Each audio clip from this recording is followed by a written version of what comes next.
Bonjour à vous tous, bienvenue pour ce spécial Halloween. Aujourd'hui dans cette vidéo, je vous présente 5 films de monstres à voir pour l'Halloween. Ma première sélection aujourd'hui, Goosebumps de Rob Letterman. C'est des jeunes qui libèrent accidentellement les créatures imaginées par Harold Stein et qui sèment la zizanie dans la ville. Et ils sont obligés de demander l'aide de Harold Stein justement pour les aider à se débarrasser de ces créatures. C'est un film qui est enjoyable à voir. C'est un plaisir de voir Jack Black incarner Harold Stein dans le film.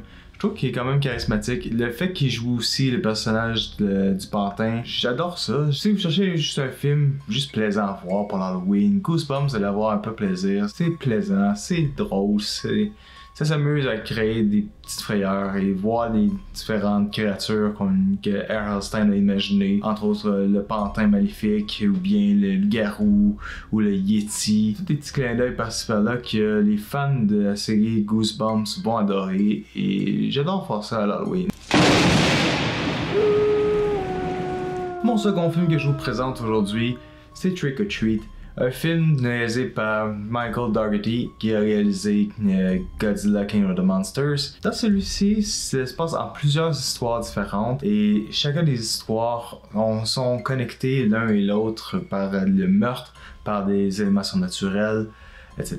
Et j'adore ça de nous voir ce film-là à l'Halloween parce que ça traite des traditions d'Halloween, du respect des règles, le fait que à l'Halloween, tout le monde doit être déguisé, tout le monde doit respecter les citrouilles, les décorations. Michael Dougherty offre une réalisation assez intéressante. À l'origine, il a écrit un comic book pour raconter l'histoire et il y a des éléments dans le film qui font des liens avec le comic book, entre autres la manière dont certaines histoires sont rattachées. Certaines transitions qui sont appliquées donnent l'impression que ça vient du livre qu'il a écrit. C'est très intéressant, j'adore ça. C'est un film plaisant à voir à l'Halloween. Certaines sortes de meurtres sordides et la scène avec les loups-garous qui s'en prennent à des victimes. J'adore ça, ça donne une petite allure violente, c'est intéressant, j'adore ça. Ce que j'aime beaucoup, c'est aussi avec la musique. Il y a un choix de musique assez intéressant des années 90, la musique rock. C'est vraiment axé sur les traditions de l'Halloween. Et pour un film de monstres, il y a un parfait mélange de différents monstres. On trouve des loups-garous, on trouve des vampires, on trouve des tueurs en série, on trouve même le tueur à la citrouille, le petit bonhomme qui s'assure que tout le monde respecte les traditions de l'Halloween et qui se promène de maison en maison pour récolter des bonbons. J'adore ça. C'est un film vraiment plaisant pour l'Halloween et ça me donne toujours des petites frayeurs, ça me met toujours dans l'ambiance. J'aime commencer la soirée d'Halloween en regardant ce film. Je trouve que c'est un peu plaisir à voir.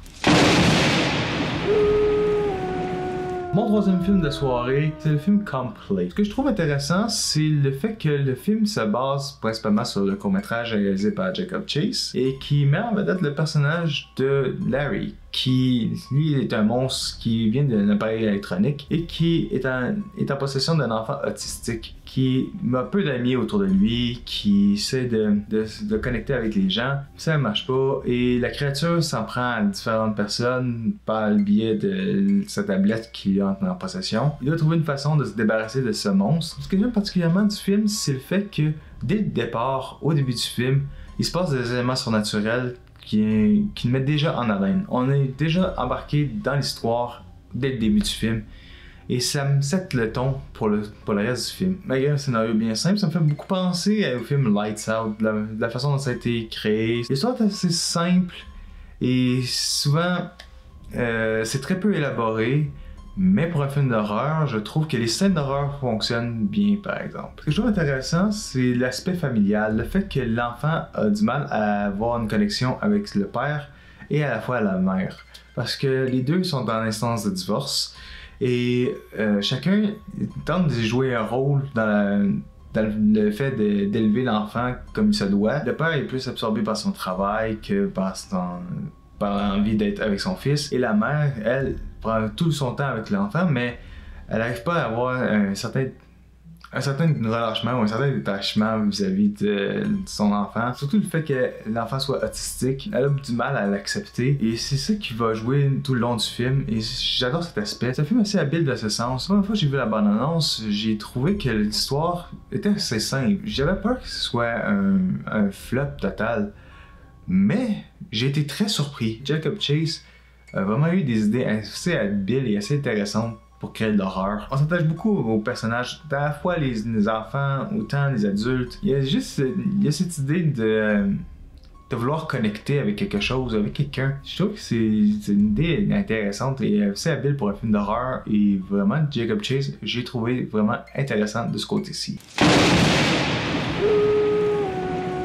Ma quatrième suggestion de film, je vais mélanger deux films parce que l'un ne vient pas sans l'autre. Je vais parler des films A Quiet Place, partie 1 et partie 2. Ça fait longtemps que j'avais envie de parler sur ma chaîne et j'ai envie d'en profiter pour cet Halloween pour vous en parler. A Quiet Place, ça raconte l'histoire de la famille Abbott qui sont confrontés à des extraterrestres qui sont sensibles au bruit. Ils ont placé sur leur chemin une série de systèmes qui les empêche de faire du bruit. Tout le long du film, le père essaie de découvrir c'est quoi la faille des créatures, comment ils combattent. Ce que j'ai trouvé fort habile de la réalisation de Joseph Krasinski, c'est qu'il ne devait pas y avoir une suite à la base au premier volet. Il veut juste écrire une histoire simple avec le premier film. Dans Quiet Place partie 1, le film parle vraiment du rôle des parents dans le fait d'élever leurs enfants, à leur donner les outils nécessaires pour être confrontés à différentes difficultés. Entre autres ici, c'est avec les créatures qui s'y rôdent. Ils cherchent à protéger les enfants par n'importe quel moyen nécessaire. Emily Blunt m'a vraiment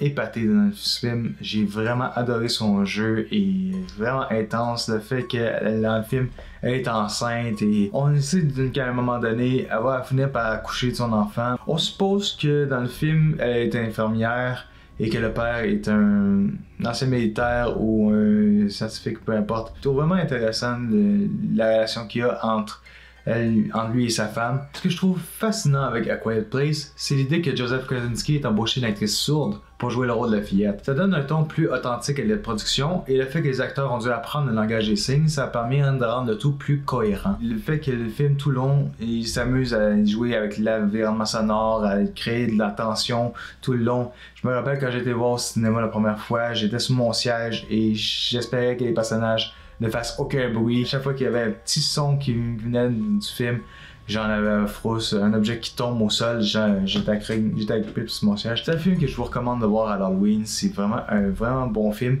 Et la suite du film aussi est excellente. Dans celui-ci, la famille a survécu à l'attaque des extraterrestres et maintenant doivent quitter la maison pour aller explorer le monde.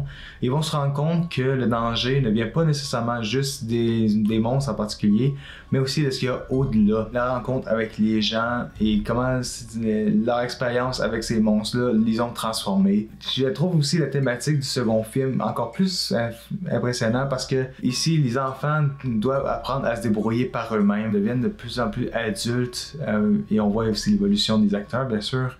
À partir du début du premier film jusqu'à la deuxième, on voit que les personnages ont évolué et, incluant les acteurs, ont un peu vieilli. Joseph Krasinski a dû jongler avec ce détail-là et il s'est demandé comment faire une histoire plus palpitante avec celui-ci, tout en gardant la thématique centrale du film, la famille et le rôle des enfants au passage de l'enfance à l'âge adulte, et il a relevé le défi avec brio et bien franchement, Joseph Krasinski c'est vraiment un réalisateur hors pair. On ressent plus une approche personnelle au réalisateur et j'adore aussi l'environnement dans lequel le film se développe. Ça donne une atmosphère presque à The Last of Us en quelque sorte. J'adore le open world, j'adore la verdure de certains paysages, l'environnement. Je trouve que c'est vraiment captivant. Les enfants sont toujours aussi intéressants et dans la suite, on retrouve Cillian Murphy qui prend la relève de Joseph Krasinski dans la suite. Il n'y a pas le même charisme que Joseph Krasinski malheureusement et son rôle est un peu plus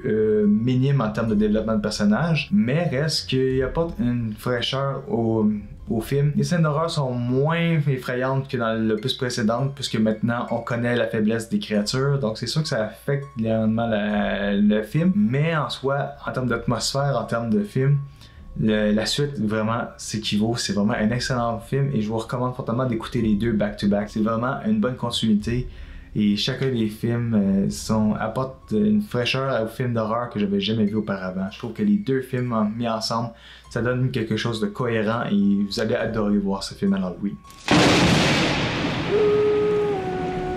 Mon dernier film de ma sélection, c'est le film de Stephen Sommers, The Mummy. On s'entend que La Momie de 1999 ne battra jamais celle de 1932.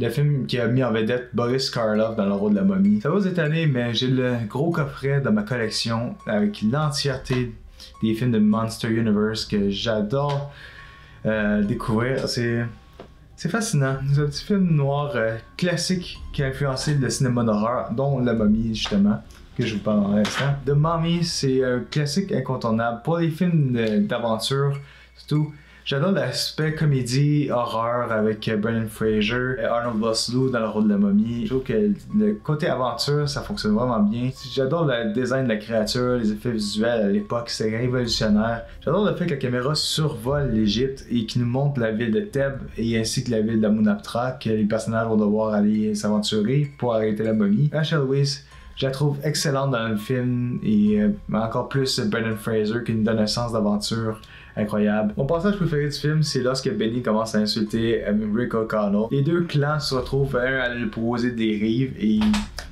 t'as juste Benny qui se met à dire Hey!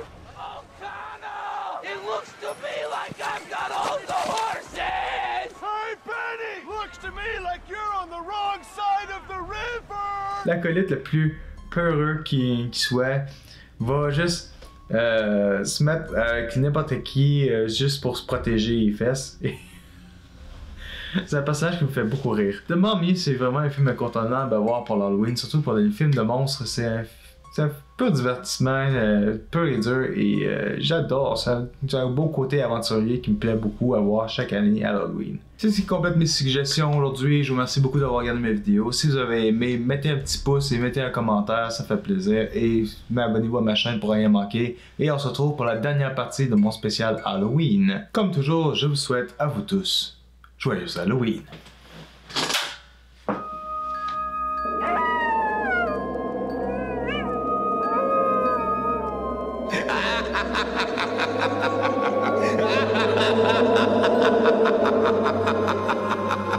Ha ha ha ha!